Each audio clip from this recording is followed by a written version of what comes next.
চৌধুরীর কাছে যাব।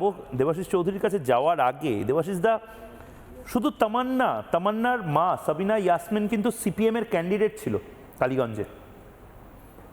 তামান্নার মা শুধুমাত্র একজন মুসলিম মহিলা তা নয়, সিপিএমের সক্রিয় সদস্য। আজকে শুভেন্দু অধিকারীকে ধন্যবাদ জানাচ্ছেন।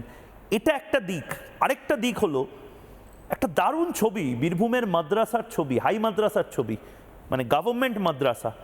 সেই গভর্নমেন্ট এডেড মাদ্রাসাতে বন্দে মাতরম হচ্ছে এই বাংলাতে। অবিশ্বাস্য দৃশ্য। বদলাচ্ছে তো সব দেবাশিস দা, একবার দেখুন।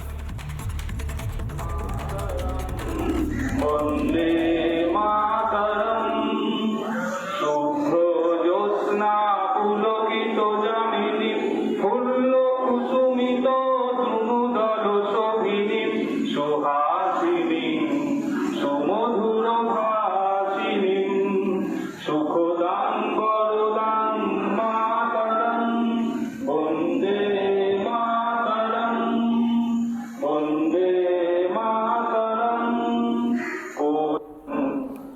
দেবাশিস চৌধুরী, আমি জানি ছোটবেলা থেকে আপনি একটা আদর্শ নিয়ে বাংলায় লড়াই করছেন। যখন কেউ রাষ্ট্রবাদ নিয়ে বা হিন্দুত্ববাদ নিয়ে সরব ছিল না, সেই সময় থেকে আপনাদের লড়াইটা, আপনাদের জীবদ্দশায় এই ছবিগুলো দেখে যেতে পারছেন। মাদ্রাসাতে বন্দে মাতরম হচ্ছে, তামান্নার মা একেবারে উদ্বেল হয়ে বলছেন যে শুভেন্দু অধিকারী হিন্দুর শুধু নেতা নন, মুখ্যমন্ত্রী, এবং বাকি যা যা আমি বলছিলাম, পাক সার্কাস থেকে মেটিয়া বুরুজ। একদমই তাই, মানে সত্যি মানে সাধুবাদ এই নতুন সরকারকে। কিন্তু এটা ম্যালেজটা এত ডিপ, এই রোগটা এত ডিপ, সেটা একটুখানি বলি। সেকুলার টিএমসি সাবিনা বোনকে তামান্নার দিতে পারেনি জাস্টিস, কিন্তু কোট আর কোট কমিউনাল বিজেপি সরকারই কিন্তু সাবিনাদিকে বিচার দিতে পারলো। এটা একটা দিক। আমি একটু পুরনো কথা বলি।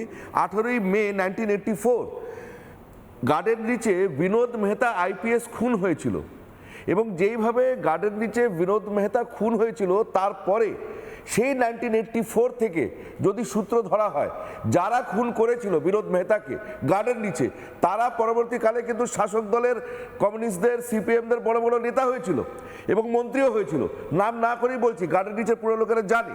এবং মেটিয়া বুরুজ, পার্ক সার্কাস, এটা একদিনে তৈরি হয়নি। সাচ্চার কমিটির রিপোর্ট 2006 সালে বলছে যে ওয়েস্ট বেঙ্গলে কংগ্রেস, সিপিএম, টিএমসি প্রভৃতি শুধু সেকুলারদেরই সরকার থেকেছে।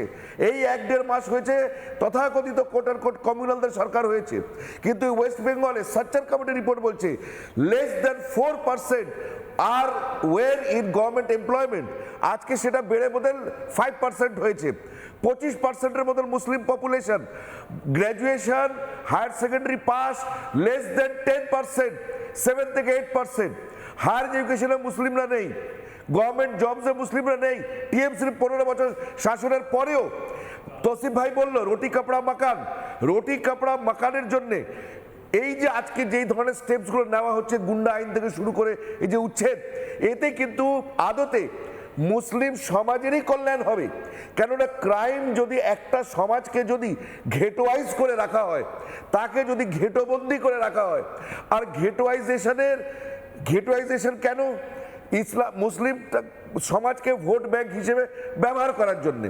এবার যদি মুসলিম সমাজ যদি ঘেটোয়াইজ থাকে, একটা আবদ্ধ পরিবেশের মধ্যে থাকে, তার মধ্যে যদি কোনো নারীদের এডুকেশন নেই, উইমেন এডুকেশন নেই, ম্যারেজেবল এজ উইমেনদের, মুসলিম উইমেনদের এখনো 15 বছর, অ্যাভারেজ 15 বছর বয়সে, মুর্শিদাবাদ, মালদাতে 15 বছর বয়সে মুসলিম মেয়েদের বিয়ে হয়ে যায়। এডুকেশনের হার নেই। 20% মুসলিম ফ্যামিলিজ, সাচ্চার কমিটি রিপোর্ট বলছে 20% মুসলিম ফ্যামিলিজ, যেই পরিবারে একজনও স্বাক্ষর নয়, অ আ ক খ আলিফ বে পে তে এ বি সি ডি কিছুটাই লিখতে পারে না। 20% এখনো মুসলিম ফ্যামিলি আছে। এখানে কারা শাসন করেছে? সেকুলাররাই করেছে। তো এটা কি ধরনের সেকুলারিজম যে মুসলিম সমাজকে ঘেঁটো করে রেখে দেবে? তাদের মধ্যে শিক্ষার সম্প্রচার হবে না, মুসলমানরা শুধু আন্ডারওয়ার্ল্ড, আন্ডারগ্রাউন্ড এমন একটা জগতে বসবাস করবে যেটা অন্ধকার জগৎ, যার আমরা নিদর্শন আমরা 1984 থেকে দেখতে পাচ্ছি। বিনোদ মেহতার খুন, তারা সিপিএম লিডার হয়েছে পরে। এবং দক্ষিণ 24 পরগনায় বাসন্তী, গোসাবা, নদেখালি, উত্তর 24 পরগনার সন্দেশখালী, দেগঙ্গা, যেখানে রাইট লেগেছে, বিশ্বাস করুন, পুলিশ রেকর্ড আপনারা দেখবেন, যেখানে রাইট রেখেছে পার্ক সার্কাস থেকে গাড়ি ভরে ভরে রাইট করার জন্য লোক নিয়ে যাওয়া হয়েছে। এগুলো কি ধরনের সেকুলার রাজনীতি ছিল? এটা কি ধরনের সরকার অ্যাডমিনিস্ট্রেশন ছিল? রুল অফ ল বলে কিছুই ছিল না। আর রুল অফ ল না থাকার সবচেয়ে বড় ক্ষতি গরিব মানুষের হয়। আর পশ্চিমবঙ্গে সেই অর্থে গরিব মুসলমান। রুল অফ ল না থাকার ফলে মুসলিম সমাজেরই ক্ষতি হয়েছে, মুসলিম সমাজই ক্ষতিগ্রস্ত হয়েছে। আর ঘেটুয়াইজেশনের সবচেয়ে বড় পান্ডা যে কোনো ধর্মেই হোক, আমি নাম করছি না, যদি কোনো সমাজ ঘেটুয়াইজড হয়ে যায়, আবদ্ধ হয়ে যায়, মানে একদম মানে অন্ধকার জগতে চলে যায়, তার মূল পান্ডা কিন্তু সেই সমাজের র্যাডিক্যাল এলিমেন্টসরা হয়, অর্থাৎ রিলিজিয়াস ফান্ডামেন্টালিস্টরা হয়।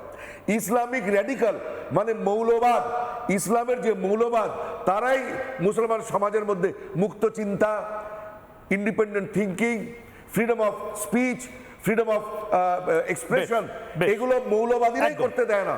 একদম। আমার সময় মৌলানারাই একদম তাসলিমা নাসরিনকে অপোজ করেছে। একদম। দেবাশিস দা, তৌসিফ দা, অনেক ধন্যবাদ। মৌলবাদীরা করেছে।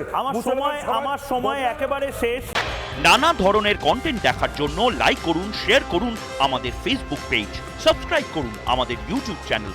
পাশাপাশি অন্যান্য ব্রেকিং নিউজের জন্য অবশ্যই চোখ রাখুন রিপাবলিক বাংলায়।